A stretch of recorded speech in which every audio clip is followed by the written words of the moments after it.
मनुष्याणां सहस्रेषु कश्चिद्यतति सिद्धये यततामपि सिद्धानां कश्चिन्मां वेति तत्त्वतः। प्रिय दर्शकों, नमस्कार। एक बार फिर से उपस्थित हूं आप सबके सामने बुधवार के बाद गुरुवार के कार्यक्रम में। एक अनूठा और बिल्कुल ही अलग तरीके का ऐसा कार्यक्रम लेकर के आया हूं जो राजा बनने के करीब व्यक्ति को ले जाकर के, ये एक ऐसी स्थिति जहां पे व्यक्ति को राजा बना देता है। जैसे धीरू भाई अंबानी जी की जो कुंडली है वो बिल्कुल ही सामान्य परिवार में जन्मे और राजा और भारत के सर्वश्रेष्ठ उद्योगपतियों में उनका नाम आता है और सबसे ज्यादा अमीर व्यक्ति के नाम पे वो जाने भी जाते हैं और हैं भी अभी भी। धीरू भाई अंबानी के ही सुपुत्र मुकेश अंबानी और अनिल अंबानी है ना। हाँ, आज मेरी किसी से बात हो रही थी तो उन्होंने कहा कि मैं आपका कार्यक्रम रोज दिन देखता हूँ। मैंने कहा अच्छा बताइए कि मैंने परसों दिन के कार्यक्रम में क्या बताया था। तो बोले कि अब ये तो याद नहीं। मैंने बोला कि मैंने बताया था कि राहु सप्तम भाव में 7 नंबर की राशि में बैठे थे, इस वजह से जो है वो व्यक्ति को पूर्व जन्म में किए गए कृत्यों का भोग भोगवा रहे थे। तो बोले हाँ पंडित जी, वो तो कार्यक्रम मैंने देखा था लेकिन बीच में मोटर खराब हो गया तो बीच में से छोड़ के जाना पड़ा। तो मैंने कहा कि ऐसा भी होता है कि कई बार आप लोगों के साथ भी ये बातें होती होंगी कि कार्यक्रम देख रहे हैं, पता चला कि मोटर खराब हो गया तो मिस्त्री को बुला करके ले आओ, मोटर बनाओ। और ये मतलब ये जो चीज है वो बड़ा अजीब लगता है और बड़ा एक फिर उनसे मेरी बात हुई तो बात के दौरान उन्होंने ये बात मुझसे कही कि बात करने के बाद अंतिम में ये बात वो बोल के गए कि बिल्कुल भी नहीं लग रहा है कि मैं किसी अनजाने व्यक्ति से बात कर रहा हूं। तो और कार्यक्रम में भी उन्होंने यही बात कही कि कभी भी ये नहीं लगता है कि आप अलग हो, किसी अपरिचित जैसा व्यवहार नहीं होता है आपका। वो मेरे बारे में दरअसल बता रहे थे। तो ये अपरिचित वाली बात होगी ही नहीं कभी, और मैं तो बिल्कुल भी नहीं। मैं तो यूं मिल जाता हूं लोगों से, यूं कोरोना काल में भी गले खूब मिला हूं मैं लोगों से और बिल्कुल भी निडर होकर के मिला था। मैं ये कहता हूं कि और आप लोगों से भी यही कहता हूं, बेहतर बनने का खूब बढ़िया बन जाइए। खूब बढ़िया का मतलब खूब बढ़िया बन जाओ। और एक बात और भी है कि बिछ जाइए, बिछ जाना, बिछ जाइए। जहां बिछना हो पूरा बिछ जाओ। उसमें फिर भी संकोच और संदेह ना करिए कि नहीं अगर मैं ऐसा करूंगा मैं बड़ा हूं, मुझे कुछ, मैं इस तरीके का, वो एक आवरण ना रखो अपने ऊपर से, कोई लबादा नहीं, बिल्कुल बिल्कुल साफ और बिल्कुल स्पष्ट। तो आपका जीना बड़ा आसान हो जाता है। किसी भी तरीके का उसमें जो है वो अगर चोरी छिप चोरी जैसे होता है ना, इसे एक कोई ऐसा वो ना रखना और कभी भी नहीं रखना चाहिए, उससे कठिन हो जाता है जीवन। आइए अब इसे पहले क्या था विषय ये।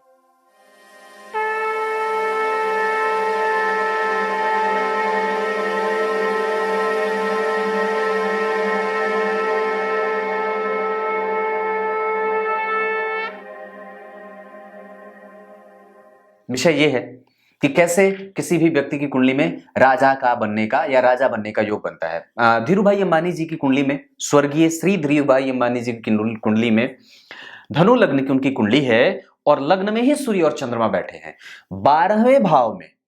ध्यान से इधर देखिए, 12वें भाव में सूर्य और चंद्रमा का बैठना, लग्न में सूर्य और चंद्रमा का बैठना और दशम स्थान में सूर्य का बैठना, ये कुछ अच्छे योग बना देते हैं। जैसे अगर लग्न में ही सूर्य बैठे हो और लग्न में ही चंद्रमा बैठे हो, ये पहली बात है राजा बनने के या राजा के सदृश या राजा के तुल्य, मतलब एकदम बिल्कुल धनाढ़ और धन से संपन्न बनाने का। तो सबसे पहले एक एक करके बताऊंगा। तो लग्न में ही अगर सूर्य और चंद्रमा बैठे हो और धनु राशि का निर्माण हो रहा हो तो ये राजा बनाते हैं। क्लियर है? अब आप इसमें मजबूती देख लेना चाहिए आपको कि उस पे पापग्रह का प्रभाव कितना है और शुभ ग्रह का प्रभाव कितना है। अगर पापग्रह का प्रभाव रहेगा तो कमजोरी हो जाएगी, शुभ ग्रह का प्रभाव होगा तो मजबूती हो जाएगी। ये पहली बात। दूसरे नंबर पे अगर जन्म कुंडली में गुरु धनु राशि के ही बैठे हो सूर्य और चंद्रमा के साथ तो ये राजा बनाने वाला, मतलब जन्म जो जातक होगा ना वो राजा बन सकता है और राजा के सदृश या जीवन में उसको अर्थ की समस्या नहीं होती है। जीरो से शुरू करेगा और अनंत तक की तीव्र ब्रह्मांड का मालिक या ब्रह्मांड नियंता के सदृश या ईश्वरीय गुणों का जो है वो हमेशा ही पालन करने वाला, धर्मों का आचरण करने वाला, धर्म के अनुरूप काम करने वाला, श्रेष्ठ व्यक्तियों के अनुकूल और बड़े लोगों के अनुकूल जो उसके धर्मार्थ जो कृत्य हैं उसका पालन करने वाला होता है, मतलब सद्गुणी होता है, अच्छा होता है कहने का मतलब। उसके बाद शनि जन्म कुंडली के धन भाव में बैठे हो। मैं ये कोई जरूरी नहीं है कि खाली यहां पे 9 नंबर ही लिखा हो ना, किसी भी मैं भी बात करता हूं, अगर किसी भी लग्न की कुंडली बने, लग्न में ही सूर्य चंद्रमा और गुरु बैठे हो या 12वें में भी बैठे हो या फिर यहां बैठे हो, तो ये धन से संबंधित एक अच्छे योगों के निर्धारक हो जाते हैं। जन्म कुंडली में शनि अपनी राशि में या तो लग्न में बैठे हो या फिर धन भाव में बैठे हो, स्वग्रही होकर के। पर ग्रंथ ये भी कहता है कि धन भाव में बैठे शनि अगर मकर राशि में बैठे हो और उस पे गुरु की निकटता हो, जैसे गुरु इसके निकट बैठे हैं, गुरु शनि के निकट बैठे हैं, तो ये जो है ये धन योग बना देता है, या फिर ये कह सकते हैं कि व्यक्ति को राजा बना देता है। मैं एक बात जरूर कहूंगा हर लाइन के अंत में, व्यक्ति को राजा बना देता है। मन का भी राजा हो सकता है, वो हो सकता है उसके पास भले ना हो पर देने का आदी हो, देना चाहता है, मेरे पास है नहीं पर मैं देने का कम से कम मादा तो रखता हूं। एक है ना कि मेरे पास जैसे मैं है, मेरे पास है नहीं पर मैं देता हूं या देना चाहता हूं, तो वैसे भी एक मन का राजा, वैसा भी ये बात। तो धनी भी अगर धन भाव में भी शनि बैठे हो तो व्यक्ति को गंभीर निर्णय लेने वाला और साथ ही साथ गंभीरता से अपनी कही गई बातों पे खरा उतरने वाला बना देते हैं।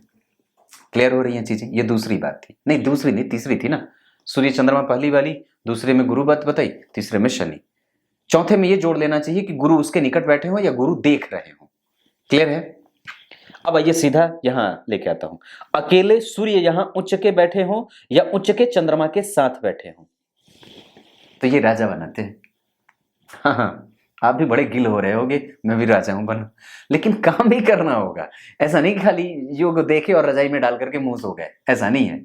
ठंड के दिन में वो चादर निकालना होगा।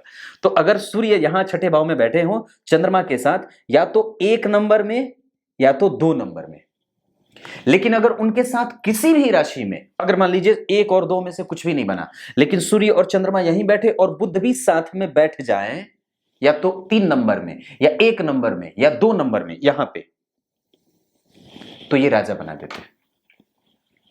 हां, ये राजा बना देते हैं। चौथे नंबर पे चंद्रमा और शनि को आप लोग खाली विष दोष जानते हैं, पर इसके अतिरिक्त और भी उनका कुछ काम है। अगर वो जन्म कुंडली में चंद्रमा मिथुन राशि के बैठे हो या फिर वो जन्म कुंडली में शनि के साथ बैठे हो, तो मन जरूर अपवित्र होता रहेगा, लेकिन वो बड़ा अच्छा परिणाम देने लगते हैं और व्यक्ति को राजा बना देते हैं। हाँ, व्यक्ति को राजा बना देते हैं ये शनि और चंद्रमा। या फिर यहां पे शनि जो बैठे हैं इस पे लग्नेश की दृष्टि हो, अब यहां गुरु की दृष्टि पड़ रही है, पर गौर करने की बात है कि शनि और चंद्रमा पे लग्नेश की दृष्टि होनी चाहिए। आप जरा ये देखिए कि आपकी कुंडली में शनि और चंद्रमा का विष दोष अगर बन रहा है और उस पे अगर लग्नेश की दृष्टि है, जो भी यहां पे लग्न की राशि बनी है उसका अधिपति जो जो दृष्टि उसको प्राप्त है, जैसे गुरु, तो गुरु की 5वीं, गुरु की 7वीं, गुरु की 9वीं, जैसे मंगल अगर आपकी कुंडली के लग्नेश बन रहे हो। अब मंगल लग्नेश कैसे बनेंगे भाई? तो या तो यहां 1 लिखा हो या तो यहां 8 लिखा हो, तो ये अब कैसे देखेंगे कि मंगल देख रहे हैं? तो अगर मान लीजिए आपकी कुंडली में मंगल की जहां से भी बैठे वहां से 4 घर आगे देखिए और 4 घर आगे में शनि चंद्रमा बैठे हो, या 7 घर आगे में शनि चंद्रमा बैठे हो मंगल से गिनने पर, या 8 घर आगे शनि चंद्रमा बैठे हो मंगल से गिनने पर, तो ये राजा बना देते हैं। अब आज कई लोग हंसेंगे, राजा बना देते हैं। उसके बाद आइए, गुरु अष्टम भाव में उच्च के होते हो या कहीं पे भी जन्म कुंडली में उच्च के होते हो, कहीं पे भी उच्च के होते हो और उस पे किसी भी तरीके से धन भाव के अधिपति की दृष्टि पड़ रही हो, धनेश दिख रहा है ना 7वीं दृष्टि से, तो ये व्यक्ति को सरकार से जोड़ करके, सरकारी क्षेत्रों से जोड़ करके और व्यक्ति को राजा बना देते हैं, राजा बन जाता है। आप बनने के लिए तैयार हैं? राजा बनिए, ये देखिए कुंडली और बनिए, लेकिन खाली बनने से नहीं होगा, बनने के लिए बड़ी मशक्कत करनी पड़ती है, बड़ी मशक्कत करनी पड़ती है, बड़ी मशक्कत उन्होंने भी किए थे। उदाहरण स्वरूप है, धनु लग्न की कुंडली में ही सूर्य लग्न में बैठे हो, व्यक्ति को राजा बना देते हैं। एक बड़ी अद्भुत बात बताता हूं। मेरा जब जन्म हुआ था, मैं भी धनु लग्न का ही हूँ, और मेरा जब जन्म हुआ था, एक बड़ी अद्भुत बात है, अब तक पता नहीं, मैं तो मन का ही राजा हूं, पर जन्म होने के साथ साथ गर्भगृह में मेरी नानी मेरे साथ थी।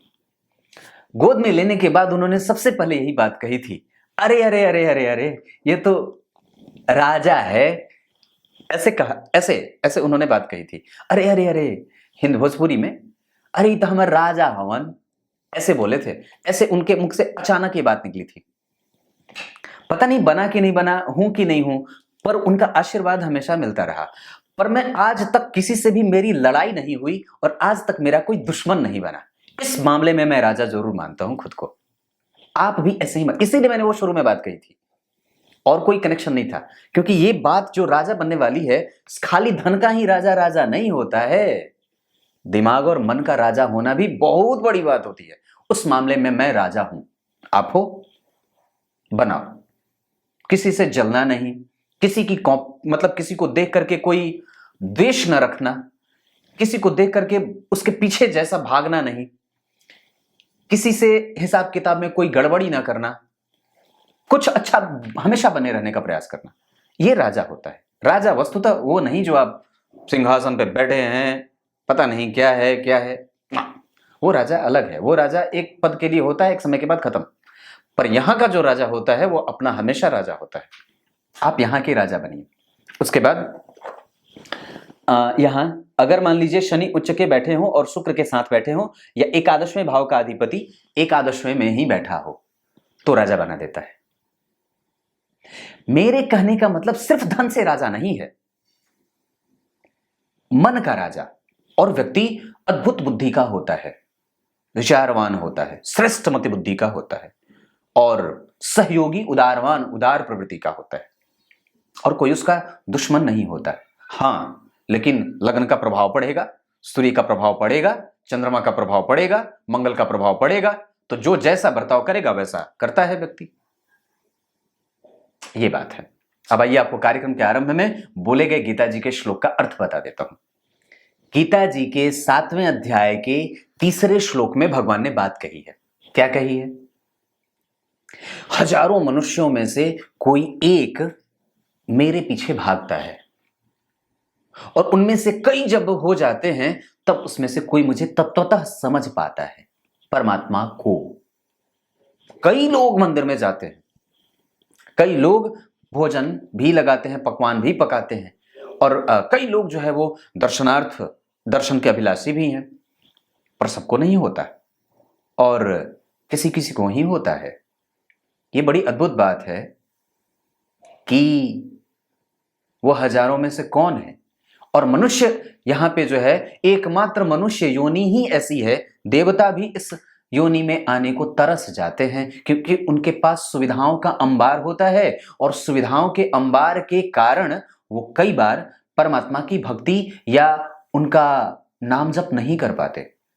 पर ये मनुष्य योनि, ये एकमात्र ऐसी योनि है जहां पे सुविधा और असुविधा दोनों का ख्याल रखते हुए आपको ये मात्र छूट मिली हुई है, आपको ये मात्र सुविधा मिली हुई है, या मुझे ये मात्र सुविधा मिली हुई है कि मैं परमात्मा का ध्यान कर सकूं, उसका जो है वो हमेशा स्मरण कर सकूं, उसके पीछे भाग सकूं। जन्म दे करके माता भागने को तैयार है, और दूर जाकर के देखना चाहती है मेरा बेटा क्या कर रहा है। पर जैसे ही उसको ये बात पता चलती, मेरा बेटा तो मुझे भूल गया है, और जब जोड़ की हंसी आती है ना, जोड़ की हंसी, ठहाके की हंसी, तो आंख बंद हो जाते हैं, नेत्र बंद हो जाते हैं, तो दुनिया देखनी बंद हो जाती है। जोर से हंसो, जोर से हंसिए तो नेत्र बंद, तो नेत्र बंद तो दुनिया देखना बंद, दुनिया दिखाई नहीं देती। तो वो हंसी किसके लिए होनी चाहिए? भगवान के लिए। जोर से रोते हैं तो नेत्र बंद हो जाते हैं, तो वो रुदन किसके लिए होने चाहिए? भगवान के लिए। बस इतनी सी बात है, सोचा आपको बता दूं। तब तक के लिए कुछ इसी तरीके से आज के कार्यक्रम का समापन करते हैं। तब तक के लिए इजाजत दीजिए, कल एक बार फिर से उपस्थित होंगे आप सबके सामने। मन का राजा बनना बड़ी जरूरी है, नहीं तो आज को। तब तक के लिए बहुत बहुत नमस्कार।